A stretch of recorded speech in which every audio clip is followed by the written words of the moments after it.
My name is Jessica Hale, and I'm 33. I restore classic cars for a living. Not the glamorous kind of restoration either. Not the kind where you slap on a shiny coat of paint and take cute pictures for social media. I mean the real kind. The kind where you find rust hiding under perfect panels. Where you peel back leather and discover rot.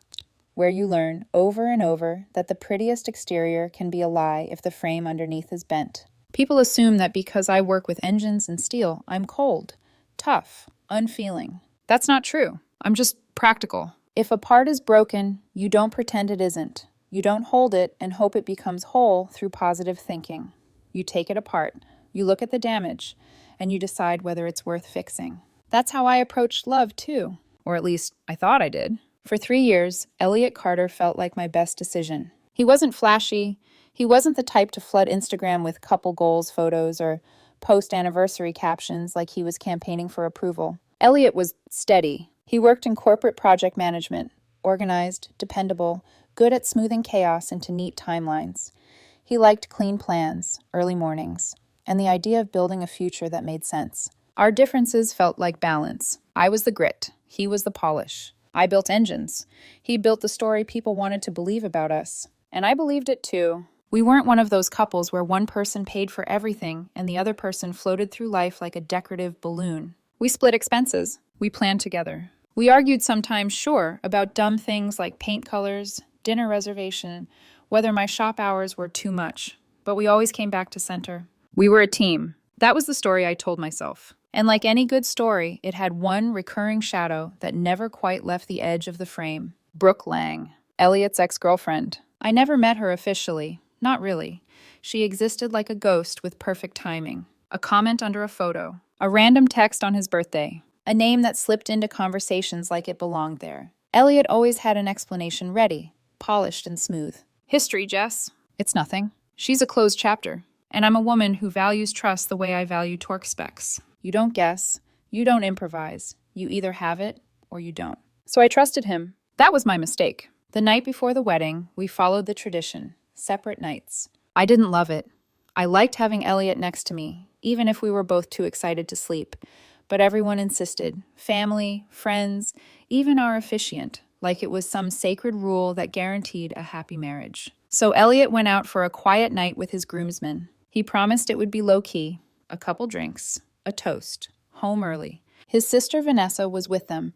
She'd appointed herself his personal hype squad since childhood. If Elliot was the steady one, Vanessa was the sparkler. Loud, bright, always insisting the world should make room for her energy. Meanwhile, I stayed at the house with my best friend Nina, who was basically my emotional emergency kit in human form. We watched a dumb movie. We ate cold pizza off paper plates, because neither of us wanted to dirty dishes on a night that was supposed to feel magical. I wasn't nervous. I was happy. I kept thinking about walking down the aisle and seeing Elliot's face. I kept imagining the relief after the vows, like exhaling after holding your breath for years. Around midnight, Nina dozed off on the couch. I went to bed. And I slept like someone who still believed the foundation was solid. At 2:07 a.m., my phone buzzed so hard on the nightstand it startled me awake. I squinted at the screen, annoyed and foggy, expecting some spam call or a drunk, "We love you, Jess," message from Vanessa. Instead, I saw a name that didn't belong in my bridal bubble at all. Megan. Megan was the wife of one of Elliot's groomsmen. Sweet, quiet, the kind of woman who apologized when other people bumped into her. She wasn't dramatic. She wasn't messy. So when I saw her name, my stomach tightened before I even opened the message. It was short, cryptic, and it felt like someone had dropped a glass in a silent room. "Jess, I'm so sorry I can't be a part of this. I went home." Check the location tag on the photo Vanessa just posted. For a second, I just stared. My brain tried to reject it, like the words were in a language I didn't speak. Nina's soft breathing from the couch suddenly sounded too far away, like I was underwater. I sat up, thumb hovering, then opened Instagram with hands that had gone weirdly cold. Vanessa's story was right there. A group photo.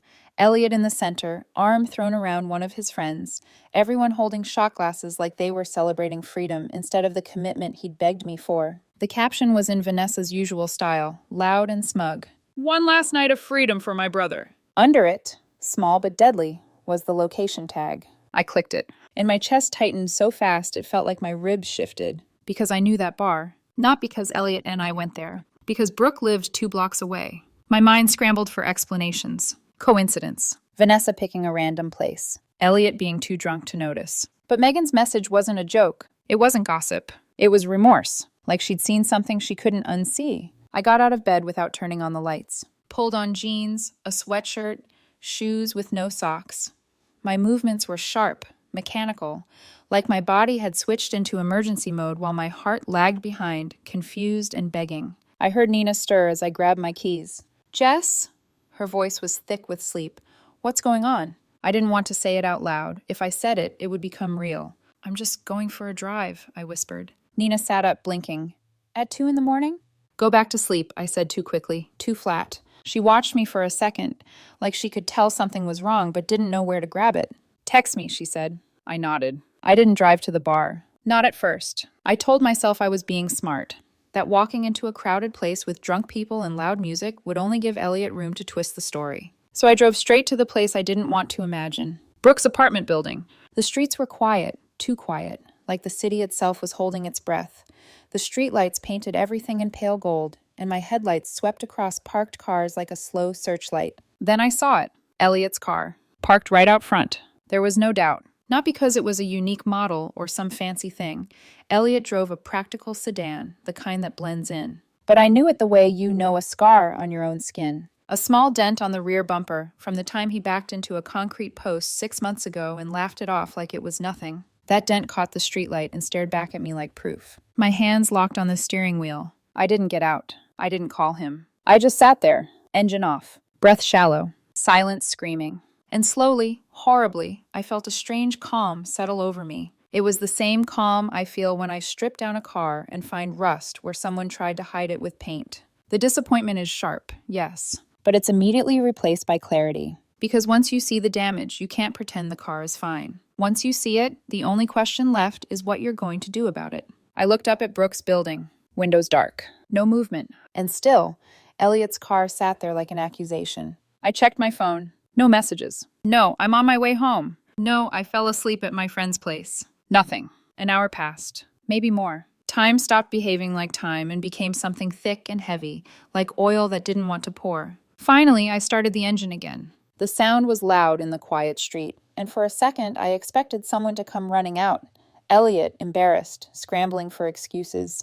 But nothing happened. No one came. Because whatever was happening in that building didn't include me. I drove home before the sky even hinted at morning. My hands didn't shake. My eyes didn't spill tears. That came later. What I felt in that moment was something colder, something that clicked into place like a bolt, tightening down. I walked into the house and sat in the living room, watching the darkness thin out through the windows. And while most brides spend the night before their wedding, imagining vows, I spent mine building a plan, because my wedding day was still going to happen. Just not the way Elliot thought. And by the time the sun rose, I wasn't a bride floating toward a happy ending. I was a mechanic who had found the rot. And I was done pretending the frame was worth saving. Elliot came home like nothing had happened. That's the part I still replay when the house gets too quiet. How normal he tried to make it. Like if he walked in with the right expression, said the right words, the universe would politely agree to erase the last 5 hours. I heard his keys first. A familiar jingle at the front door. A pause. Then the soft click of the lock turning. He stepped inside around 7:03 a.m., smelling like cologne and stale alcohol, cheeks slightly flushed from the cold outside. His tie was gone. His dress shirt was wrinkled like he'd slept in it, or worse, like he'd put it back on in a hurry. And he was humming, actually humming, like the soundtrack in his head was still playing the fantasy where he gets everything he wants. "Hey," he said, voice warm, casual. "You're up early." I didn't answer right away. I was sitting on the couch exactly where I'd been all night, watching the sky turn gray-blue through the window. The living room looked like a wedding exploded in it. Garment bags, boxes, flower samples, a pair of Nina's heels by the coffee table like proof someone had been here to witness me not falling apart. Elliot walked in further, smiling like a man walking toward a prize. He leaned down, kissed my cheek, and lingered like he expected me to melt into him. "Big day," he whispered. His lips were warm. My skin felt like ice. He straightened and stretched, then glanced toward the kitchen. "Coffee?" Still humming, still unbothered. It hit me then, sharp as a blade sliding under bone, that Elliot didn't just betray me. He assumed I'd take it. He assumed I'd swallow it and still smile in photos. He assumed I loved him too much to embarrass him. I watched him move around the kitchen, opening cabinets, rummaging for the coffee filters, like he lived in a world where there weren't consequences. Nina stirred on the couch behind me, sitting up slowly. Her eyes went to me first, then to Elliot. She didn't smile. She didn't speak. Good. She could feel it too. Elliot poured coffee into a mug like we weren't seconds away from detonating. Then he turned and leaned back against the counter, sipping, studying me with soft amusement. You okay? You look intense. I stood. Not fast, not dramatic. Just rose. My body felt steady, like someone had finally tightened the bolts that kept my spine from collapsing. I walked to the kitchen table and pulled my phone from my pocket. Unlocked it. Turned the screen toward him. The photo filled the display. His car parked in front of Brooke Lang's building, streetlights reflecting off the dent like a cruel little spotlight. I set the phone down between us, like evidence on a courtroom table. Elliot's eyes dropped to it. For half a second, the smile stayed. Then it vanished, like someone had wiped it off his face with a dirty rag. What is this? He asked too quickly. That's your car, I said. My voice surprised me. Flat, calm, almost bored. I took that picture at 3:30 a.m. It was parked outside Brooke's apartment. Nina exhaled sharply behind me. I didn't turn. Elliot stared at the screen like if he stared long enough, the image might rearrange itself into something harmless. Then his jaw tightened. He tried to laugh. A small, fake sound. Jess, come on, that doesn't prove anything. It proves your car was there, I said. He straightened. Maybe someone else drove it. My eyes didn't blink. Elliot's gaze flicked up. He must have realized how weak that sounded the second it left his mouth. I mean, he continued, scrambling. We were out. Vanessa wanted to go to that bar. We were all drinking. If it ended up... You said it would be low-key, I cut in. It was low-key, he snapped, louder now, irritation surfacing like oil. It was just drinks. Why are you acting like I committed a crime? Because you did, I thought. Just not one the police arrest you for. He took another sip of coffee. His hand shook a little, but he tried to hide it by setting the mug down. Look, he said, forcing a calmer tone. I went to see Brooke. Nina sat up straighter. My stomach turned, but my face stayed still. Elliot kept going, like he'd decided confession was the best strategy, as long as he framed it as noble. She was around, he said, and with the wedding and everything, it felt like a loose end. I wanted to close it. Close it, I repeated. Yes, he said, relief creeping into his expression, as if he thought the word itself fixed everything. We talked, that's all. All night, I said softly. He scoffed. Time got away from us. Time got away from you, I corrected, on the night before our wedding. He ran a hand through his hair, frustration building. Jess, don't do this. Not today. Not right now. Not today. Not right now. Those words were so revealing. He wasn't sorry. He was inconvenienced. I leaned forward slightly, hands resting on the table, voice still calm. Were you inside her apartment? Elliot's eyes flickered. Just once, but I saw it. A tiny flash of something. Fear, calculation, annoyance, like he was weighing what I knew against what he could deny. No, he said too quickly. We were just talking. I watched him. The way his shoulders held tension. The way he didn't meet my eyes for more than a second. Then Nina's voice cut in. Quiet but deadly. Megan left. Elliot's head snapped toward her. What? Nina didn't flinch. Megan texted Jessica. She said she couldn't be part of this. Something hardened in Elliot's face. Why the hell would Megan... He started, then stopped. His mouth opened, closed again. And in that brief pause, I saw the real truth flicker behind his eyes. He wasn't shocked, Megan texted. He was angry she did. He looked back at me, and the mask changed. The soft fiancé mask, the warm, loving, dependable man, slid off completely. In its place was someone colder. Someone who believed he still had control. Okay, he said, voice dropping. Fine. He crossed his arms, leaning back like a man settling into an argument he thinks he's already won. I saw her, he admitted. He didn't apologize. He didn't explain. He just stated it. I waited. The silence stretched. Then Elliot's mouth curved just slightly. Not a smile. A smirk. And the sight of it did something to me. It wasn't heartbreak anymore. It was disgust, rising like bile. We're not married yet, he said, like he was offering me a legal loophole instead of a betrayal. Technically, I didn't do anything wrong. I stared. Elliot continued, warming to his own arrogance. You're acting like I cheated, but we're not even officially... Don't, I said. He ignored me, voice sharpening. It's not cheating if we're not married. That's just reality. You want to throw away our whole life over a technicality? A technicality. Like vows were paperwork. Like commitment was a checkbox. Like love was a contract loophole. I felt something inside me go very still. My hands didn't tremble, my throat didn't tighten. It was like my emotions stepped back and handed control to something colder and smarter. Because that smirk wasn't just disrespect. It was a confession of what he thought of me. Weak. Predictable. Too invested to walk away. Elliot lifted his chin slightly, as if daring me. Forget it, Jess. We have a wedding to get to. He said it like an order. Like my job was to swallow poison and smile for photos. I looked at him, the man I was supposed to promise my life to in a few hours. And I felt nothing. Not love. Not grief. Just clarity. I nodded once. Slowly. Elliot blinked, surprised. You're right, I said, voice calm enough to scare even me. Let's not be late. His shoulders loosened instantly. Relief washed across his face like he'd just dodged consequences by stepping around them. Good, he said, exhaling. Good. Thank you. I knew you'd...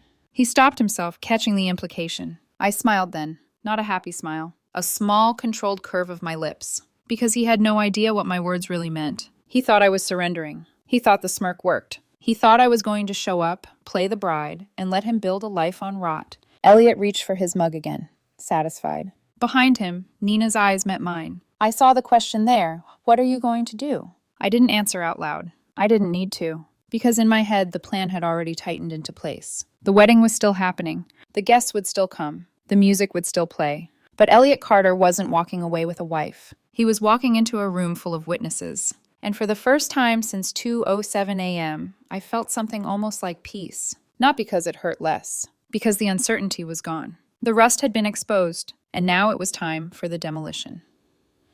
After Elliot left to get ready with his groomsmen, the house felt eerily calm. Like the air right before a storm snaps a tree in half. Nina stood in the kitchen doorway watching me.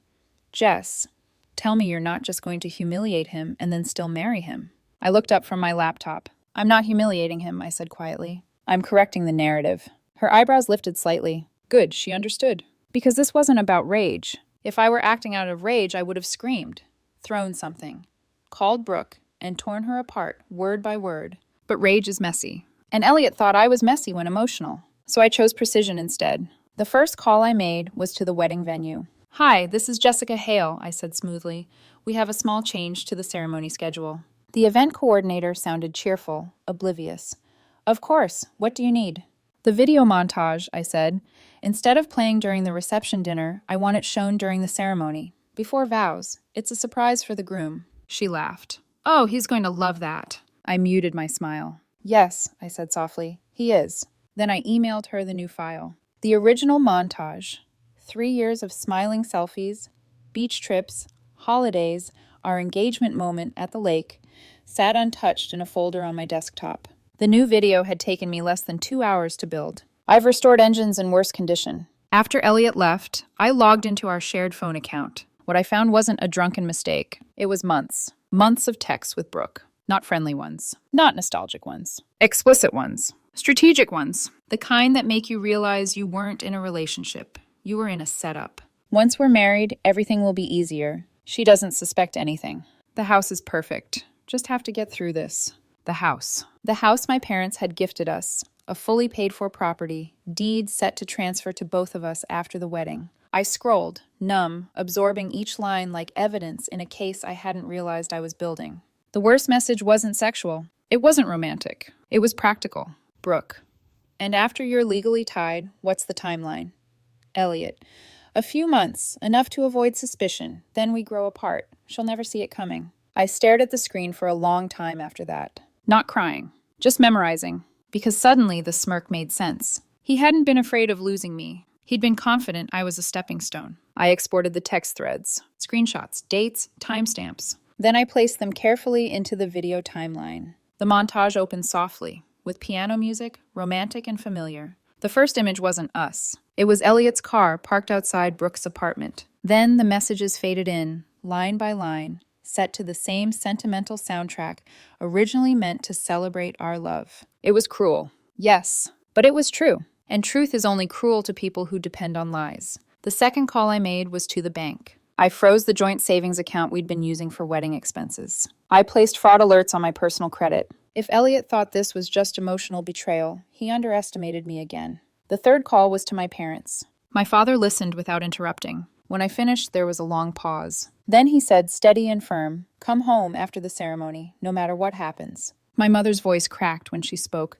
Sweetheart, are you sure? Yes, I said. I wasn't shaking. I wasn't unsure. I'm very sure. By the time I stepped into my wedding dress, something inside me had shifted. The dress was beautiful. Ivory silk, fitted bodice, clean lines. Elegant, structured, like armor disguised as softness. Nina zipped me in carefully. You don't have to do this publicly, she whispered. Yes, I said quietly. I do. Because Elliot didn't just betray me privately. He planned to legally bind himself to me under false pretenses. He was willing to stand at an altar and lie in front of 200 people. If he could perform love publicly, then he could face truth publicly. The venue was already buzzing when we arrived. Guests laughing, music floating through the air. My future, what I thought was my future, arranged in white chairs and floral arches. I saw Elliot at the altar before he saw me. He looked perfect. Tailored tuxedo, confident smile, relaxed posture. Vanessa stood beside him, glowing with pride. He looked like a man about to win something.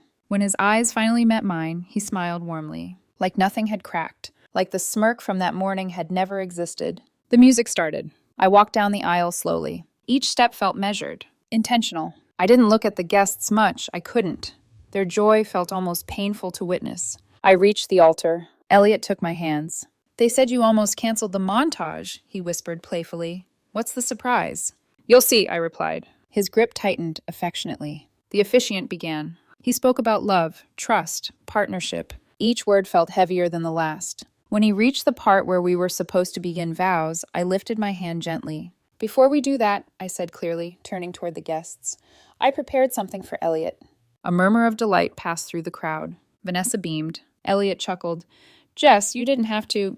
The lights dimmed. The screen behind us flickered on. The first image appeared. Elliot's car, outside Brooke's apartment. A ripple of confusion moved through the room. Then the first text message faded in, large enough for everyone to read. Can't wait until this wedding is over. Silence. The music continued softly, ironically romantic. Next message. She trusts me completely. A gasp somewhere in the second row. Elliot's hand tightened painfully around mine. Jess, he whispered sharply. I didn't look at him. The messages continued scrolling.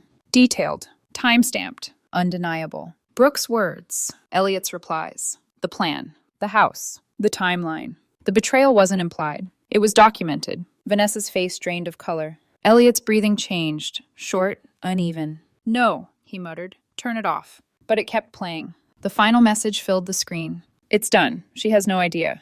The screen went black. The lights came up slowly. The silence that followed was absolute. Not chaos. Not shouting. Just the heavy, crushing silence of reality crashing into entitlement. I turned to face Elliot fully for the first time. His confident groom posture had collapsed. What the hell did you do? He hissed. I tilted my head slightly. We're not married yet, I said calmly. The guests shifted uncomfortably. I lifted the microphone from the stand. There will be no wedding today, I announced, voice steady.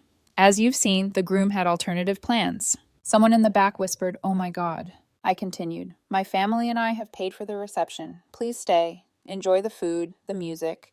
Consider it a celebration of truth." Elliot grabbed my arm. "You're insane." I looked down at his hand on me. He released it immediately. Then I stepped closer to him, lowering my voice so only he could hear. "You said it wasn't cheating," I reminded him. "So I guess this is where we forget it." His face twisted, anger, humiliation, disbelief colliding. But there was no smirk now. No arrogance. Only exposure. I handed the microphone back to the stunned officiant. Then I lifted my dress slightly and walked down the aisle alone. No dramatic music. No tears. Just the sound of my heels against the floor and 200 people watching a man's carefully built illusion collapse. Nina was waiting at the end. She didn't say anything. She just took my hand. Behind me I heard voices rising. Gasps. Whispers. Vanessa shouting something frantic. But I didn't turn around. Because I'd already seen everything I needed to see. And the demolition was complete. The first 2 weeks after the non-wedding felt unreal. Like I had stepped out of my own life and into someone else's cautionary tale. Nina and I boarded the plane to Hawaii 3 days later. The honeymoon was non-refundable, and I refused to let Elliot steal one more thing from me. At first, sitting on that plane in sunglasses and silence felt absurd. Brides are supposed to fly toward beginnings, not away from explosions. But somewhere between the ocean air and the relentless sound of waves crashing against volcanic rock, my nervous system finally exhaled. I turned my phone off the moment we landed. No updates, no explanations, no damage control. Just sun, salt water, and distance. For 14 days, I didn't hear Elliot's voice in my head. I didn't replay the smirk. I didn't think about Brooke's name. I let the ocean do what it does best, wear down jagged edges until they're smoother. But the real world was waiting. The moment I turned my phone back on at the airport on our way home, it felt like opening a floodgate. Messages poured in. Hundreds. Friends. Distant relatives. People I hadn't spoken to in years. The first wave was support. Proud of you. You handled that with grace. I can't believe he thought he'd get away with that. Apparently, most of the guests had stayed for the reception. My cousin told me the band leaned into it and turned the evening into something almost legendary. Someone called it my independence party. I didn't know whether to laugh or cry. But then came the second wave. Elliot, his family, Vanessa, and his father. His father's voicemails were almost theatrical. How dare you publicly humiliate my son? You've destroyed his career. You will be hearing from our lawyer. He accused me of defamation, emotional distress, malicious intent. It was almost impressive, the speed with which they reframed Elliot as the victim. Vanessa sent long texts filled with outrage. You ruined everything over private messages. Everyone makes mistakes. You could have handled it like an adult. I read that line twice. Like an adult. As if standing in front of 200 people and legally binding myself to a man planning to use me was the mature option. Then there were Elliot's messages. The first ones were furious. You had no right. You blindsided me. You planned this. Then they shifted. I was confused. It didn't mean anything. We can still fix this. And finally, the late night ones. Please. I'm sorry.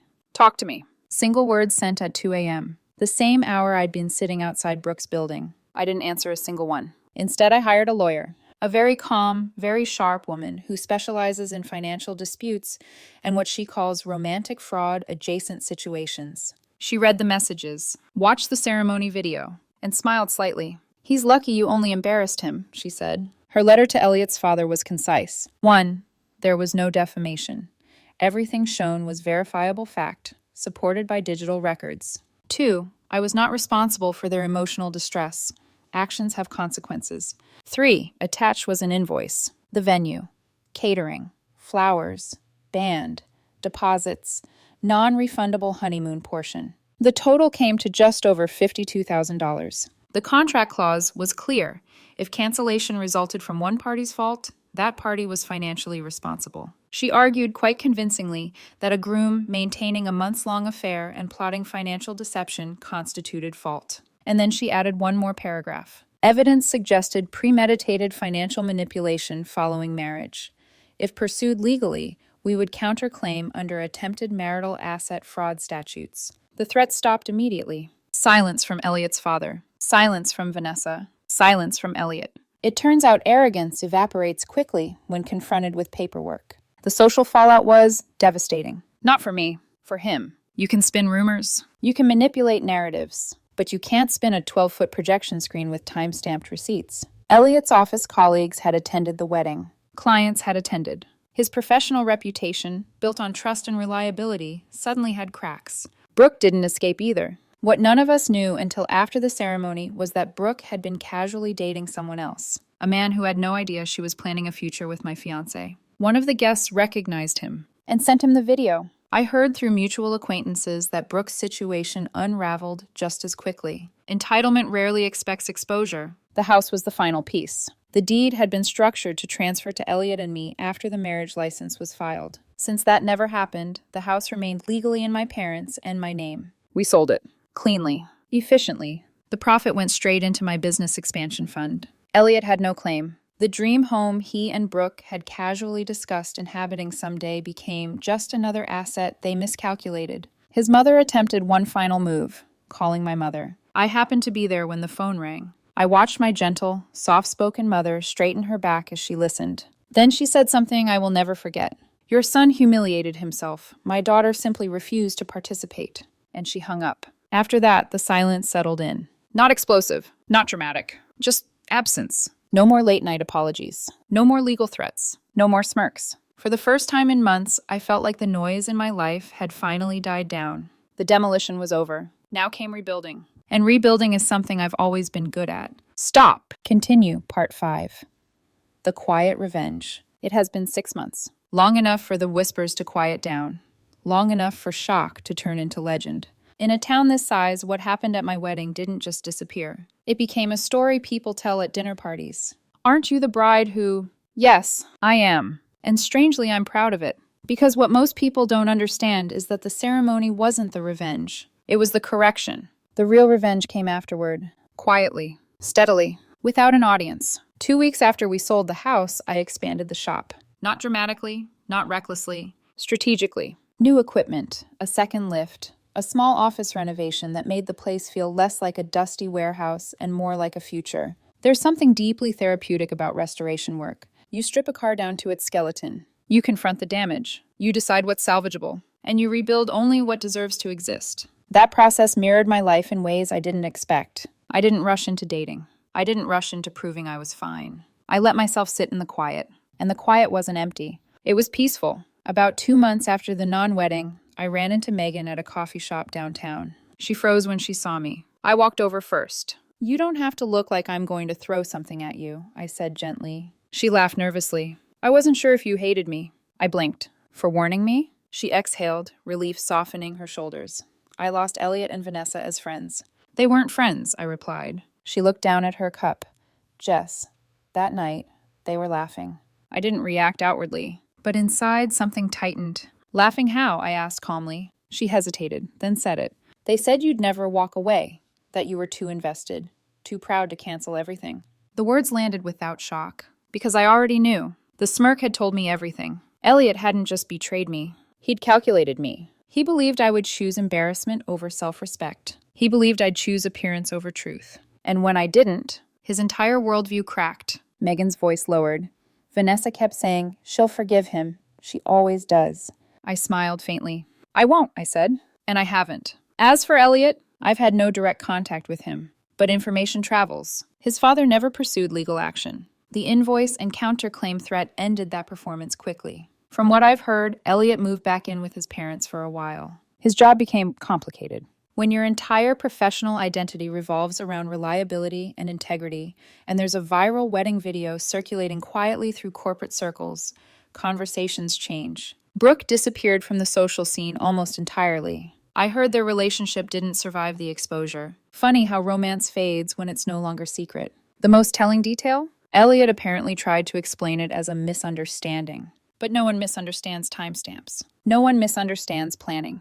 You can't gaslight a projector screen. The last time I saw him was accidental. A grocery store, of all places. He looked thinner, less polished. When he noticed me, he froze like someone who'd just seen a ghost. I didn't feel anger. I didn't feel heartbreak. I felt distance. He opened his mouth like he might speak. Then he closed it. Because what could he possibly say? There are no clever lines left when you've already shown your hand. I nodded politely and walked past him. That was it. No confrontation. No final monologue. Just indifference. And sometimes indifference is louder than any speech. I am dating again. Nothing serious yet. Just coffee. Conversations. Careful observation. I am more attentive now. Not suspicious. Just aware. There's a difference. Elliot's betrayal wasn't a reflection of my worth. It was a reflection of his character. I didn't fail at love. He failed at integrity. And that distinction saved me from bitterness. People still ask if I regret doing it publicly. If I regret the spectacle. I don't. Because Elliot was prepared to publicly bind me into a lie.